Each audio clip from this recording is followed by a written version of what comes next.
Hi, and welcome to Abnormal Psychology.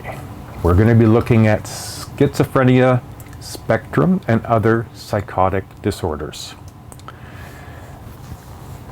I'm going to give you a little overview of something that will be one of the journals. I think it's in Journal 5, where I've put 2 videos up with people who themselves have schizophrenia. But one of them, Ellen Sachs, at age 8, Ellen Sachs began to experience hallucinations and fears of being attacked that have accompanied her throughout her life. She understood the importance of not talking openly about what ran through her mind. In fact, she was able to hide her delusional thoughts and hallucinations and maintain top grades throughout college. In graduate school, she experienced a full-blown psychotic episode, of which I think in the video she explains. And for example, believing that someone had infiltrated her research and dancing on the roof of the law library. Now you can imagine that's not going to go over well. And that resulted in her hospitalization and subsequent diagnosis of schizophrenia. Now many of her symptoms persisted even after beginning treatment. During one period, she believed that her therapist had been replaced by an evil person with an identical appearance.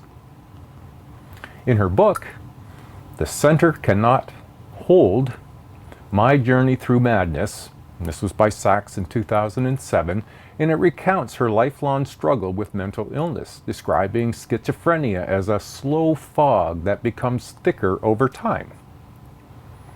Sachs struggles with schizophrenia as well as her experience with forced treatment, resulting in an intense interest in the mental health and in the law.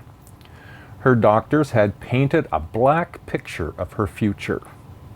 They believed that she would not complete her degree or be able to hold a job or even get married. However, Sachs did marry, did complete her graduate school, and she is now a professor of law, psychology, and psychiatry at the University of Southern California, where she's also served as the Associate Dean. Now, as I mentioned, I've posted a video of Ellen Sachs speaking about her illness, and it's going to be in the Journal 5, I think is what it will be. Now, let's get started on just schizophrenia. Schizophrenia is among one of the most puzzling and disabling clinical syndromes. Schizophrenia touches every facet of an afflicted person's life.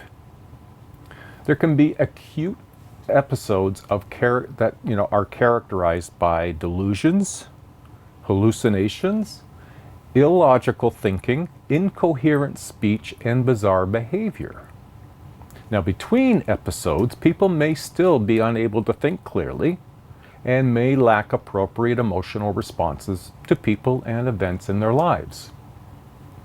So in this video, we're going to look at some of the background history and review the phases and features of schizophrenia. And we'll do this in 2 videos.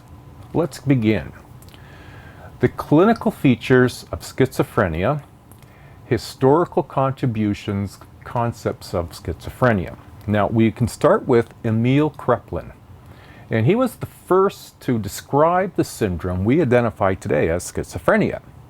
He labeled the disorder dementia parox and believed that it was a disease that developed early in life and follows a progressive, deteriorating course. Now, Eugen Bleuler, he renamed the disorder schizophrenia and believed that it was its course was more variable.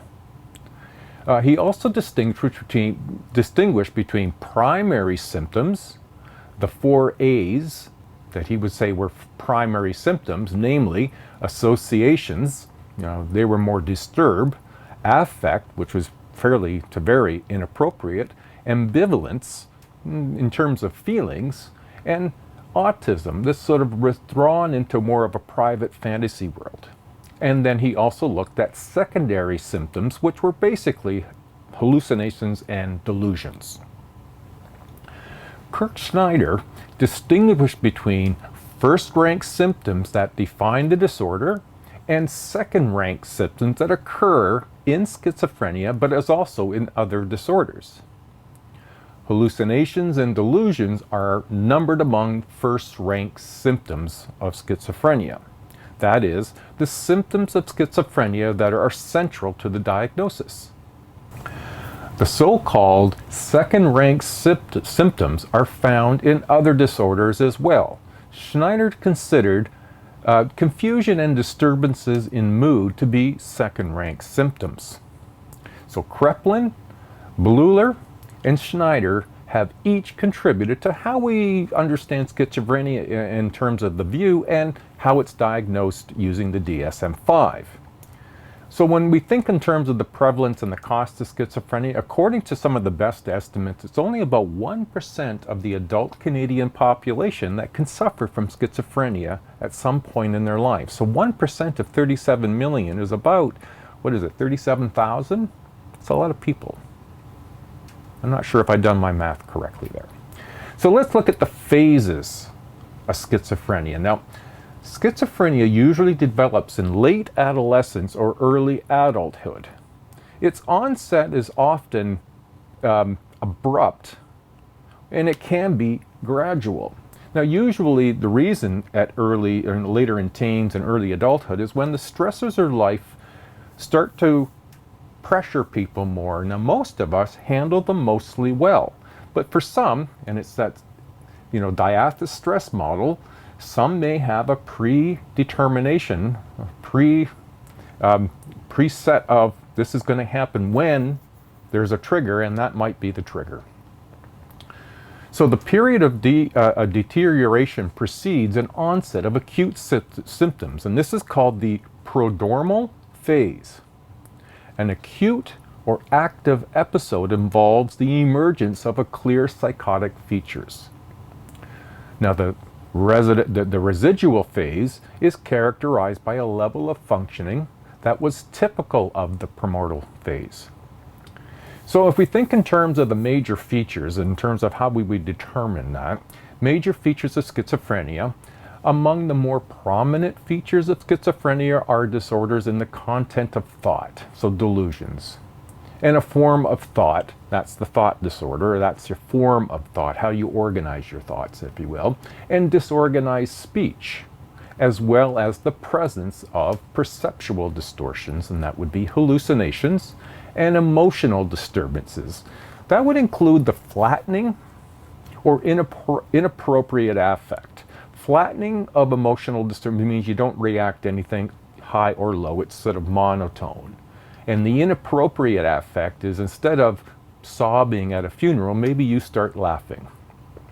So that's the flattening or inappropriate affect, and also includes grossly disorganized or even canatonic behavior. Now, canatonic is about someone who is experiencing canatosis in schizophrenia is someone who will be frozen in a particularly odd pose and may remain that way for hours. Now we're going to start with, what are the terms,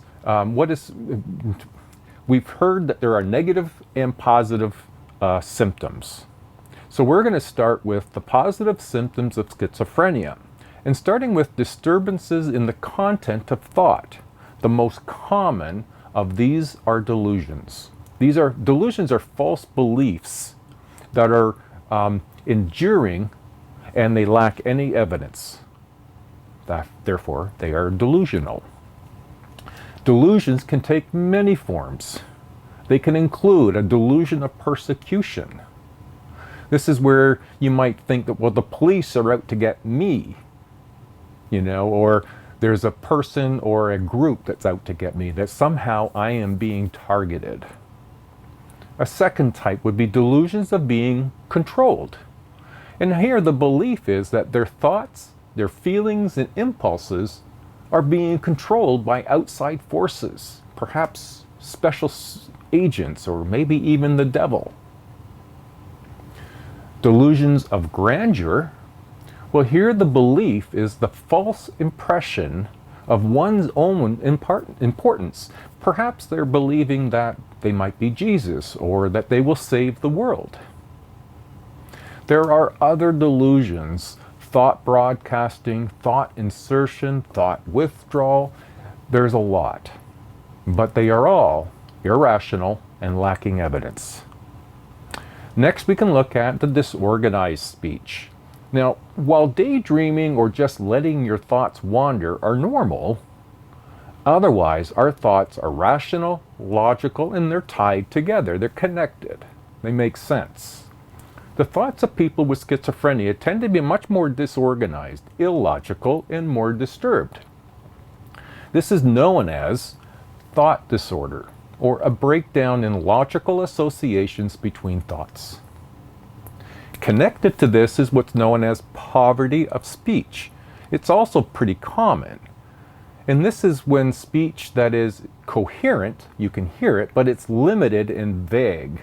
There's little informational value. Somebody may speak like a paragraph of words, but you may not see the connection and the point they're trying to make. Now, some things that are a little less common: neologisms. It's made up words, they have no meaning. Or preservation, or that's the repetition of thoughts and words over and over again.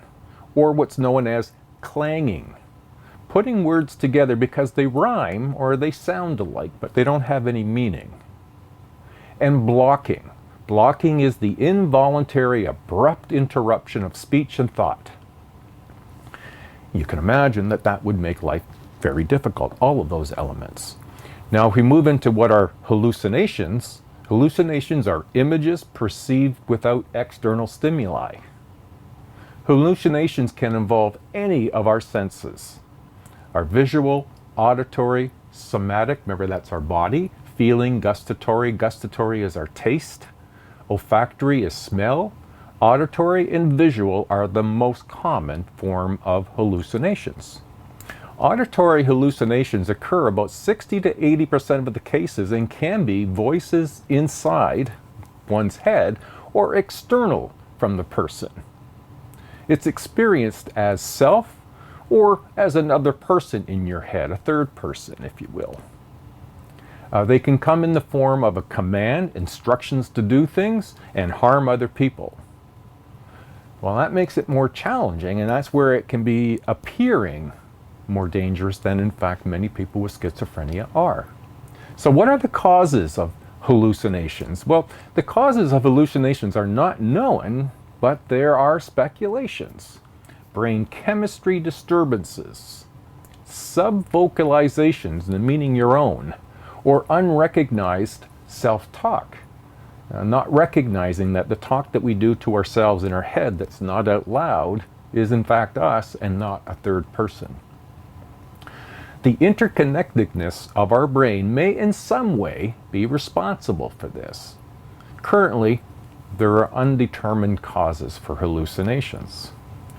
Grossly disorganized or archanatonic behaviors include examples of childlike silliness to unpredictable agitation.